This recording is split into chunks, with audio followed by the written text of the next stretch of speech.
Setiap Maulid, ingatan saya melayang berpuluh tahun lalu ketika masih SD. Dulu ketika saya kelas 4 SD Islam di Ponorogo, Solo, salah satu yang paling saya suka adalah mendengarkan cerita Bu Arfah, guru kami. Beliau begitu lancar dan menarik bercerita tentang Nabi, sampai-sampai imajinasi saya melayang.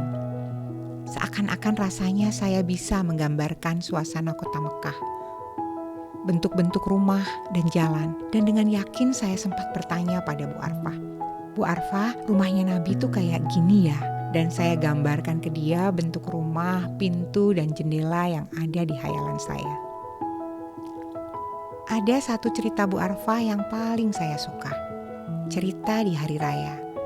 Ketika seorang anak yatim menangis terseduh, menatap teman-temannya yang lain berlarian dengan baju baru, didampingi orang tua. Dan Nabi Muhammad pun menghampiri, menanyakan kenapa dia bersedih.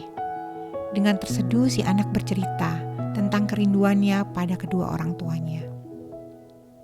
Dan sang Nabi pun meminta, "Apa kamu bersedia menjadikan aku ayahmu dan Fatimah kakakmu?" Siapa yang tidak mau? Waktu itu rasanya saya ingin jawab, "Saya juga mau Nabi, saya juga mau." Dari cerita-cerita Bu Arfah dan Ustadz Ali Satri, guru pelajaran sejarah Nabi ketika saya di SMP, satu yang terpatri. Betapa Nabi contoh sejati akhlak sempurna. Betapa senangnya saya ketika baca bukunya Louisa May Alcott. Ada cerita tentang Daisy dan Demi yang sangat suka cerita ibunya tentang Nabi Muhammad yang sangat mencintai binatang. Sampai-sampai beliau menggunting jubahnya untuk tidak membangunkan kucing yang tertidur di lengan bajunya.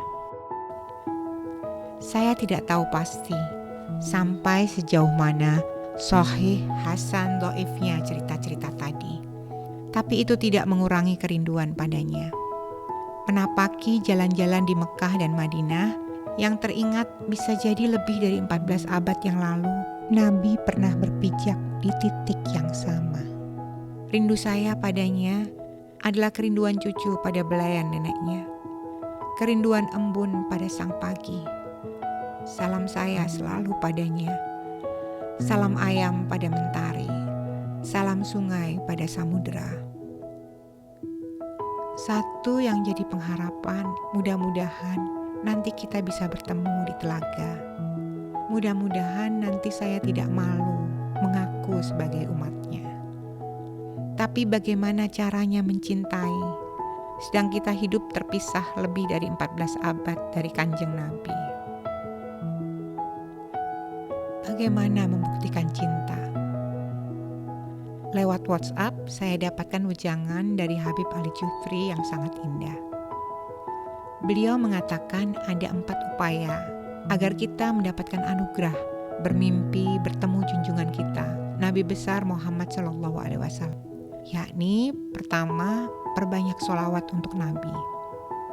Kedua, mengagungkan sunnah Nabi. Ketiga, jiwa senantiasa dipelihara untuk mencintainya. Keempat, berhikmat pada umatnya. Memperbanyak sholawat padanya. Allah dan para malaikat pun bersolawat padanya. Pada saat kita jatuh cinta, rasanya setiap detik ingin menyebut nama pujaan hati. Cinta pada Nabi pun semestinya diproklamirkan lewat kemudahan lidah dan hati untuk bersolawat. Dengan menyebut namanya dan memujinya, kita dekatkan hati ke junjungan kita. Bersolawat sambil jalan pagi, sambil menjalani aktivitas keseharian. Sebelum tidur di malam hari, Habib Ali berpesan, ucapkan solawat dengan penuh cinta. Mengagungkan sunnah Nabi, meniru apa yang Nabi lakukan, baik tindakan, ucapan, dan tingkah laku. Habib Ali berpesan untuk melakukannya dengan penuh kesadaran dan keagungan. Yang lebih utama lagi menurut Habib Ali, bukan hanya sunnah yang berupa tindakan, tetapi juga mencontoh akhlaknya. Karena Nabi diutus untuk menyempurnakan akhlak yang mulia. Nabi yang paling banyak senyumnya. Tidak ada seorang sahabat pun yang senyumnya lebih banyak dari sang Nabi. Nabi yang menjaga amarah, bahkan pada Arab Badui yang bersikap kasar padanya, bahkan pada orang yang sembarang membuang hajat, bahkan pada wanita Yahudi yang mencelanya setiap hari. Nabi yang ketika diminta berwasiat, berpesan jangan marah berulang kali. Nabi yang tidak pernah berkhianat, Nabi yang terpercaya. Memelihara cinta padanya. Weting tresno jalaran saka kulino, tak kenal maka tak sayang.